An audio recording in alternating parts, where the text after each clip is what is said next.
appearances are as follows. The presiding officer is Mr. Zabrowski. For the state, it is Ms. Bengu. Defense is Advocate Jennings, and the interpreter is Mr. Kusayo.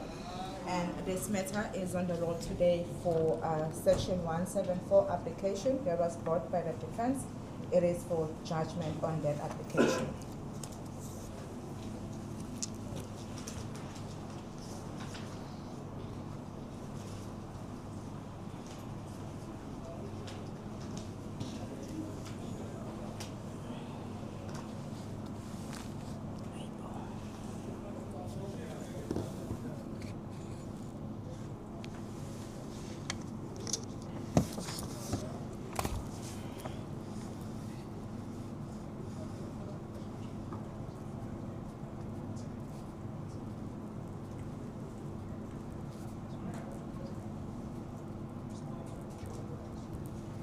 The accused may be seated in the meantime.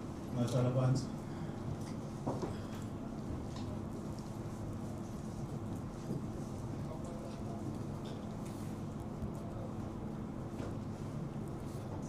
This is now the judgment in an application in terms of Section 174 of the Criminal Procedure Act 51 of 1977, brought by the defence at the close of the state case.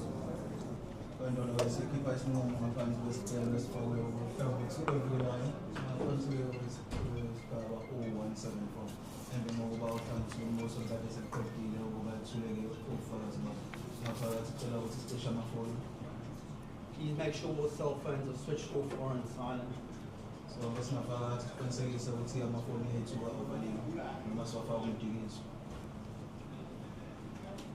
The accused in this matter is Msawenkosi Mnikathi, an adult South African male who is charged with one count of contravening Section 91, subsection 1, subsection B of the Electoral Act 73 of 1998, read with the relevant sections of the aforementioned Act, as well as Section 270 of the Criminal Procedure Act 51 of 1977.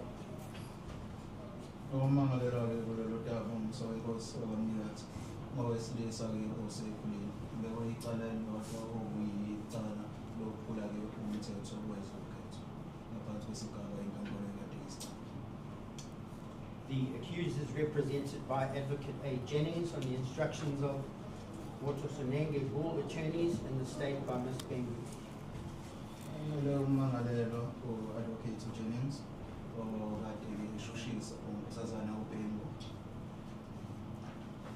On 4 October 2024, at the close of the state case, Advocate Jennings brought an application for a discharge of the accused in terms of Section 174 of the Criminal Procedure Act 51 of 1977. On the 26th of November 2024, the state replied to the application. Also, we don't have no form of October 2024. Men of about from to Moses October 1st, man.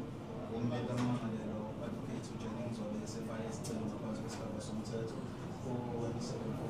There's a stuff at the some church of this stuff as the automatic and the execution having a family OT as they are far away able to the back in further. So, what's also we don't have 26th of November, now 2024. So that is a pain with other systems and stuff as well. Facts pertaining to this application. The accused is alleged to have removed 4 ballot boxes from a voting station in contravention of Section 91, subsection 1, subsection B of the Electoral Act 73 of 1998. As we know, first, go to Mamma, also go to our big ASS, police, money, all for ballot boxes, education, Facts briefly in this case are that the accused is employed by the Independent Electoral Commission, the IEC, as an area manager. On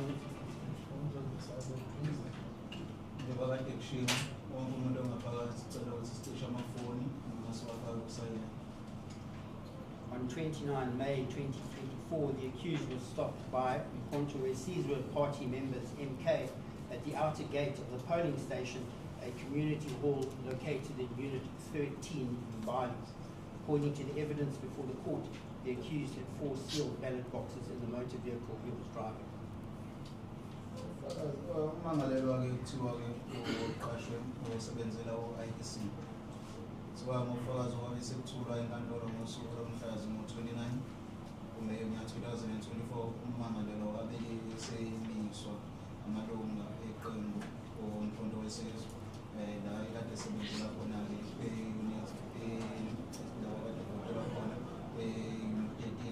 endaweni yaseMbana. So kwabe isikhathi emiswa wakhona-ke amabhokisi ekade evaliwe abeke esetholakala kwena. 2 members of the South African Police Service that were assigned to the polling station were called and the matter was reported. Additional police were called and arrived a bit later at the polling station. The accused and the motor vehicle he was driving were taken to the Pietermaritzburg police station. Kwabeke sekubizwa amaphoyisa amabili ekade-ke ezinze kulesi siteshi ummangalelwa ekade yokusebenza kusona. Emva kwalokho kwaphinde kwabe sekugcina sekubizwa namanye amaphoyisa ukuthi abe esefika lapho. Ummangalelwa wabe esethathwa uyiswa e-police station yase-Mnikathi.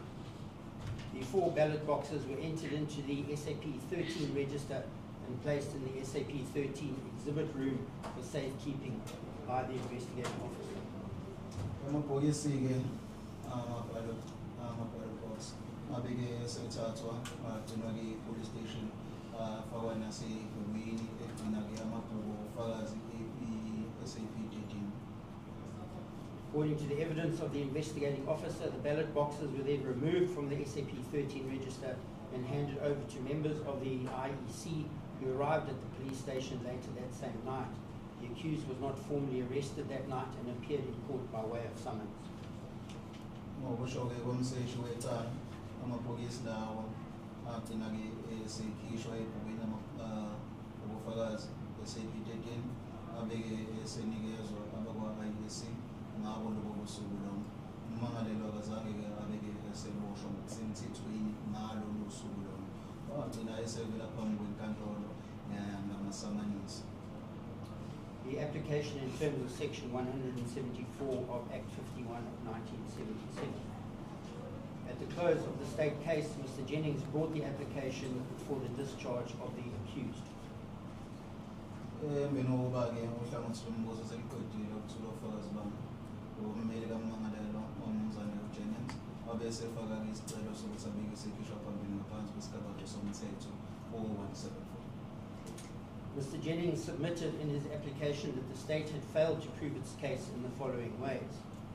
Wabeke esethula lezi zethulo ezilandelayo ukuthi uhlangothi lombuso lahluleka-ke ukuthula-ke ubufakazi balo wabe esesho lokhu okulandelayo. 1. That MK party officials had not received sufficient training and were accordingly ill prepared to determine if the accused was acting contrary to the Election Act. Sethi amalunga eqembu omkhonto wesizwe ayengaqeqeshelwe ngokwanele ngaleyo ndlela leyo babengazi ukuthi ngabe ummangalelwa lesi senzo ayesenza kwakuyisenzo esishayisanayo yini nomthetho. 2. That the only time police escorts were required were prior to the polling station's opening and after they had closed. Okwesibili bese kuthola ukuthi amaphoyisa ukuthi aphelezele kudingakala nini. Kudingakala ngaphambi kokuthi ivote noma seqediwe seyivalile iy'teshi ukuthi-ke sekuvaliwe uvukiso. 3. That area managers could transport sensitive material without an escort. Isizathu bese kuthola ukuthi-ke abaphathi balapho kulezo sikhungo noma endaweni banalo-ke ilungelo ukuthi bangakwazi ukuthutha lokho bengaphelezeli. 4. That there was no evidence of any tampering with the seals on the ballot boxes from the time that the accused was stopped at the gate of the polling station until the time the boxes were returned to the custody of the IEC officials who arrived at the police station later on the night of 29 May 2024. waphinda wabeke esethi awukho ubufakazi obukhombisa ukuthi lawo mabhokisi lawo akhona-ke ukuphazamiseka okukhombisa ukuthi iphazamisekile eyivuliwe kusukela ngalesikhathi-ke ummangalelwa evinjwa esangweni kuze ukuthi amabhokisi aseyabuyiswa eseyibuyiselwa-ke abasebenzi bakwa-IEC ngobusuku bangosuku lomhla zingu-29 Meyi 2024. In reply to the application by the defence, Ms. Bengu, on behalf of the state, submitted in opposition to the application that the state had placed a prima facie case before the court and that the accused should not be granted a discharge. Osazana-ke uBhengu ohlangothi lombuso esethula-ke zakhe izethulo ephendula izethulo ezasikade zithuleke uhlangothi lolwila wabeke esethi uhlangothi lombuso lakwazi ukuthula-ke ubufakazi obanele. Ngaleyo ndlela inkantolo akumele siphumelelise isicelo sakhe umongameli. Legal principles. Section 174 of Act 51 of 1977 states as follows. If, at the close of the case for the prosecution at any trial, the court is of the opinion that there is no evidence that the accused committed the offence referred to in the charge or any offence of which he may be convicted on the charge, it may return a verdict of not guilty. Umthetho-ke uthini? Umthetho uthi mayelana nesigaba somthetho 4174 ukuthi uma ukuthi uhlangothi lombuso seliqedile ukuthula-ke ubufakazi balo labeke selivala ukuthula-ke ubufakazi, inkantolo ingaphansi kombono ukuthi bukho ubufakazi obukhombisa ukuthi ummangalelwa ulenzile icala abekwe lona, abukho ubufakazi obukhombisa ukuthi ummangalelwa angalahlwa nangamacala angaphansi kwalo lelo cala abenkantolo. Inkantolo ingakwazi ukuthi ibe isemkhipha phambili kulelo cala asuke. This section of the Act caters for the principle that the Constitution requires a fair criminal trial based on the presumption of innocence and the right to remain silent. Umthetho-ke umile umthetho-sisekelo uzama ukuveza ukuthi ukuqulwa ukuqala kwecala kumele ukuthi kube no-fair noma kube. In essence, this section brings to an end the case where the prosecution evidence falls short of the minimum threshold that must be attained before an accused person is required to answer to a case presented against him or her. Ungafushane lokhu kusho ukuthini? Kusho ukuthi akumele phela ukuthi ummangalelwa uma ukuthi ubufakazi abekwe bona noma icala abekwe lona ubufakazi akuvihla sebe ukuthi kunalo lelo cala mase yena ingene ukuthi besezochibiyela lobo bufakazi. In S versus Clause 1994, 1 Butterworth Criminal Law Report, page 10, a decision of the erstwhile Siscar High Court, Heath J. stated that consideration must be given to the following factors.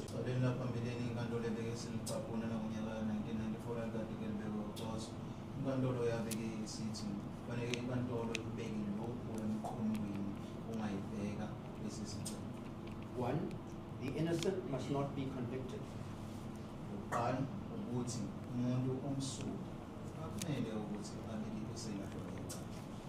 Two, the conviction of the guilty must be obtained with the best possible endeavors.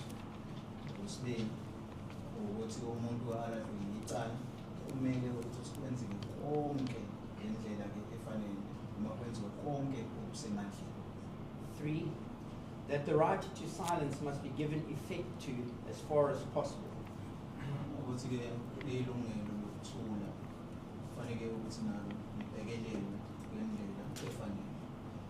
Finally, number 4, that the rights of an accused are important, but that the right of the community to see justice done is equally important.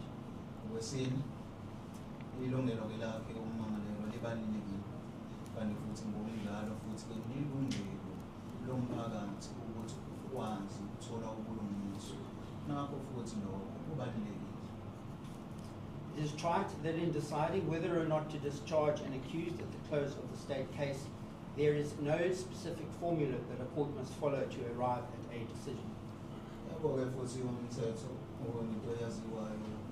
yiko awukho umthamo obekiwe ekutheni kufanele inkantolo ulandele ukuze izomele sikwazi ukufinyelela esiphethilweni esifanele. Each case must be decided on its own merits. Icala necala kufanele inkantolo ikwazi ukukhipha isinqumo ubufakazi obusuke bubekwe. It is in the discretion of the trial court Kanti futhi kusemandleni ayo inkantolo le isuke ilalele icala. how this discretion is exercised cannot be prescribed to the trial court. Ukuthi-ke leyo mandla lawo asetshenziswa kanjani angeke abekwa phambi kwayo inkantolo le. In essence, what the trial court must determine is whether there is any evidence upon which a reasonable man acting carefully may convict. Kafushane nje inkantolo ekumele ibeke isikhipho isinqumo khona ukuthi ngabe kukhona yini ubufakazi khona khona inkantolo uma ukuthi iyakucubungula kahle ingakwazi ukuthi ibeke isimlahla ngecala lomuntu osuke emangele. In the pre-constitutional era, the test laid out in the shipping case, 1983, volume 2, South African Law Reports, page 119b, followed 2 stages. Ecaleni-ke la phambilini elangonyaka 1983 lalikade kulelo lokushipping inkantolo yabeke isidlezake nemithamo le emibili elandelayo. 1. Is there evidence on which a reasonable man might convict? Qala ukuthi ngabe kukhona yini ubufakazi okungenza ukuthi inkantolo ecabanga kahle ingakwazi ukuthi isimlahla ngecala lo. And 2. Is there a reasonable possibility that the defense case might supplement the state case? Okwesibili ukuthi ngabe kukhona yini izathu mhlawumbe-ke esikhona esingayenza ukuthi inkantolo ibone ukuthi ufakazi ohlangothi ofikelayo ufakazi okungabe sebusethenziselwa ukuthi ube sekuyela ufakazi ohlangothini lombuso. If the answer to the above 2 questions was yes, then a court should refuse a discharge. Uma ukuthi impendulo leyo mbuzo emibili uyebo kumele ukuthi inkantolo-ke ibeke isicithi leso sicelo. The shipping case set the standard for the inquiry in the pre-constitutional era. Oqala-ke icala-ke laphambili ngaphambi kokuthi size singene kwenkululeko. However, in the constitutional era, the test in shipping has been subjected to much scrutiny and was found not to pass constitutional muster for reasons that were set out in the case of S versus Lubaksa, 2001, volume 2, South African Criminal Law Reports, page 703, a decision of the Supreme Court of Appeal. Kepha-ke kuthe sesifika-ke esikhathini somthethosisekelo loyo umgamo okade ubekiwe kulelo cala lika-shipping wabeke usufakeka-ke izibuko kakhulu ecaleni langonyaka ka-2001 ecaleni lalikade libekwe ukubamba. The Supreme Court of Appeal came to the view that an accused must be discharged at the end of the state case if a conviction would only be possible if the accused were to testify and incriminate himself. Kwelinye-ke kulelo cala lelo inkantolo yabike isithi umangalelo kumele ukuthi abike isikhishwa phambili uma kuwukuthi lobo bufakazi lobo uma uhlangothi lombuso eqedile ukuthola ubufakazi kepha umangalelo angalahlwa ngecala uma kuwukuthi usengene lapho ebhokisini lelo mphunga ezimadanisa-ke nalo lelo cala lelo. This effectively means that if the second leg of the inquiry in the shipping decision were to be applied, it would go against the sections 10 and 12 of the Constitution, which are the rights to freedom and dignity. Lokho kusho ukuthini? Kusho ukuthi uma ukuthi nomlenze-ke kwesibili uyalandelwa kuleli cala leli lika-shipping wakuzobeke sekuhambise ukuphilisana nezigaba-ke zomthethosisekelo yesigaba-ke seshumi nesigaba-ke seshumi-ke nambili. Any prosecution should only be instituted on the basis that the prosecution has a reasonable and probable cause to believe that it will be successful in a prosecution and that the evidence at the disposal of the state points to the guilt of the accused. Abeke ubanika ushushiswayo kufanele ukuthi kubike sekushushiswa uma kuwukuthi uhlangothi lombuso lubonayo ukuthi khona-ke amathuba okuthi bazokwazi uma seqedile uhlangothi lombuso uthole ubufakazi khona amathuba ukuthi bazokwazi ukuthi ummangalelwa uzolahlwa-ke icala. So simply put, if the only manner in which the state could secure a conviction of the accused was by the accused incriminating himself, then a discharge must be granted at the close of the state case. Ukubheka nje kube lula uma kuwukuthi uhlangothi lombuso lincike ekutheni oyiyona ndlela ummangalelwa angase alahlwe-ke icala ukuthi kufanele asangene ebhokisini azimadanise necala ukuthola bakhe ubufakazi kumele ukuthi-ke isicelo sakhe sokukhishwa phambili ngaphansi kwesigaba 174 sibe sesiphumeleliswa.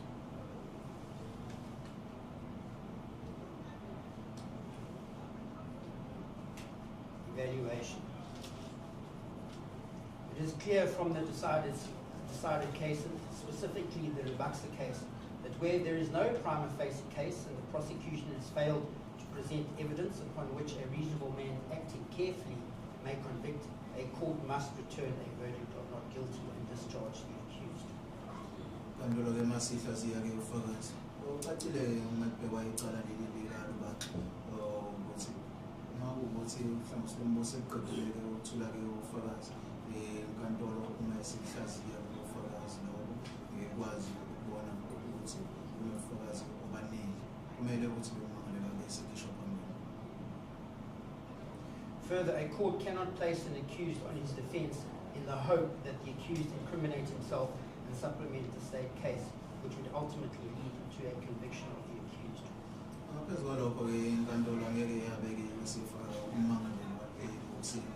Ngiyethemba lokuthi uyobeke esengene ebhokisini abe esezimadanisa necala. Ngiyethemba lokuthi ubufakazi uzobeke esebuthula zobe sekubufakazi uzobe secibiyela ubufakazi bohlangothi lombuso. Lokho ngokusobala kuphikisanayo namalungelo akhe ummangalelwa. The accused will please stand. Ummangalelwa wasukume.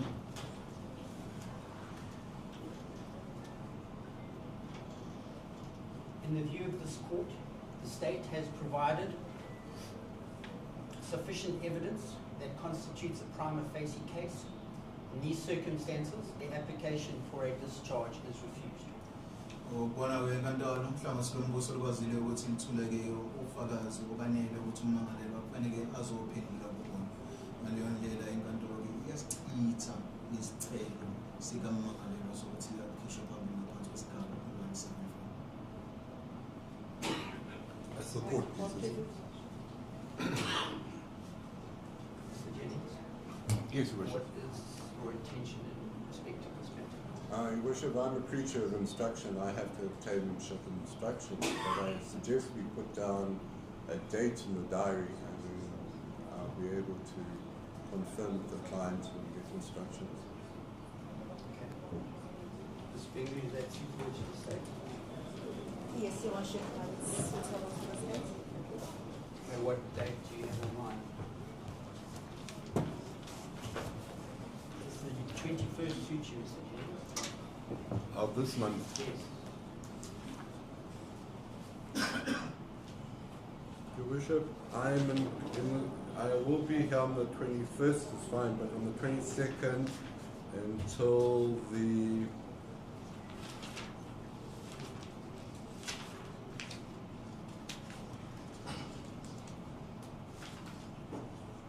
28th, I have a trial matter, but I can be here on the 21st. All right, well,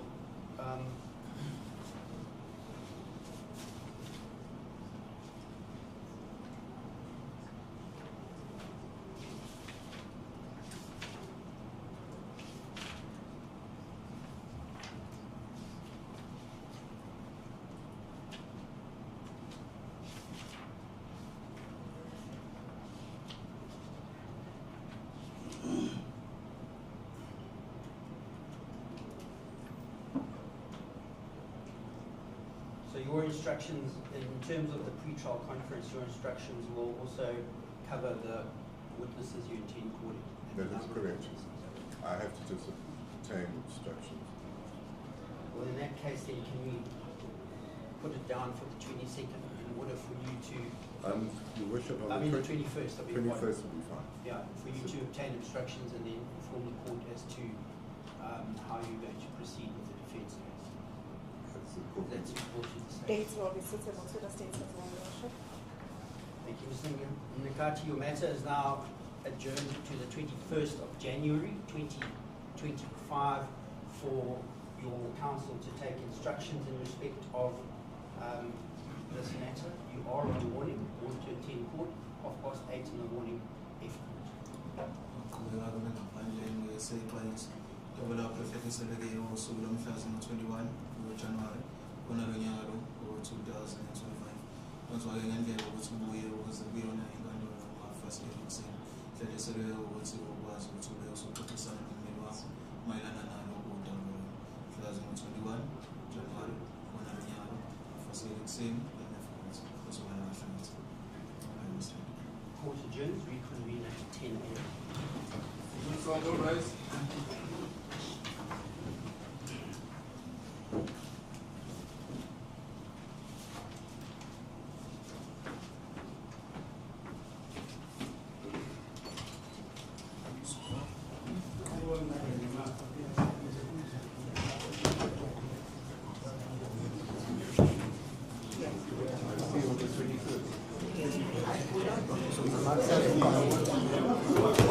Yeah,